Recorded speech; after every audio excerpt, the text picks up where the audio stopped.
Wa rahmatullahi ta'ala wa barakatuh. Yauwa yanzu ga yadda ake mining na Tapswap. Ka gan shi nan shine na biyun farkon nan. In ka taɓa shi sai ka danna play. Ka danna play zai kawo ka wajen da za ka yi typing. Za ka iya kunna auto clicker amma yanzu ban kunna auto clicker ba. Shine nake double typing da hannuna.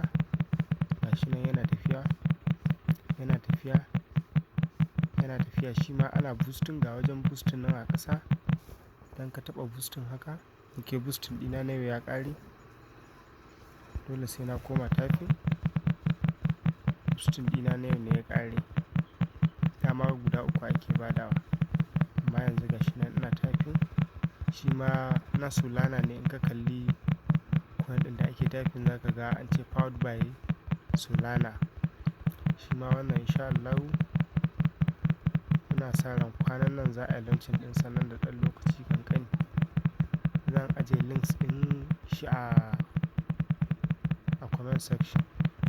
Wanda yake so ya fara sai ya yi click, sai ya shiga ciki, ya using Telegram zai kawo shi nan sai ya fara typing yana mining.